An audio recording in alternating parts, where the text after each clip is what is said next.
bozorda nima gap dasturi bo'yicha, xullas Dinamarka Namanganda BMW Yedrav 4050 dan topib qo'ydim. Xullas 24 dedilar, 31 ming probegida head-up displeylargacha bor ekan. Shuni ko'rsatib qo'yasiz. Xullas menimcha mashina o'ta shikolat holatda turibdi. Tonirovka ruxsatnomalarigacha 12 oy debdilar, 360 kameralargacha bor ekan. Bu chist elektr bo'ladi-ku, bilasizlar. BMW ga qiziqadiganlar ham yaxshi biladi, long versiya. Xullas panorama tomlarigacha bor, kraskalar top-toza, oldi to'liq bron dedilar. Mashinaga javob deyaptilar. Salon holatlarini ham shundoq ko'rasizlar, maza qilib olasiz. Xullas BMW ishqibozlari bo'lsa bitta like bosib, maksimal tarqatib obuna bo'lib qo'ying. Bozordagi narx-navo bo'yicha ham bir qor tanishtirib o'tib ketamiz. Endi bu narx bizning narx emas, bozor narxi. Biz bilasizki, alohida kelgan mashinalarning narxini talash tortishib qo'yib qo'yamiz. Endi bu yerda bozor narxi bo'yicha ko'rsataman.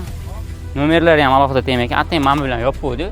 Menimcha gamepaydan beri o'rishadi. Aynan Dinamarka Namangani kuzatuvchilar uchun bu BMW 2024 31 ming yurgan Yedrav 4050 ni 33.900 so'rayapti ekanlar. Nomerlarni pastda qoldirib qo'yamiz. Xullas qiziqqanlar bo'lsa aloqaga chiqib bemalol baraka qilib kelsangiz bo'ladi.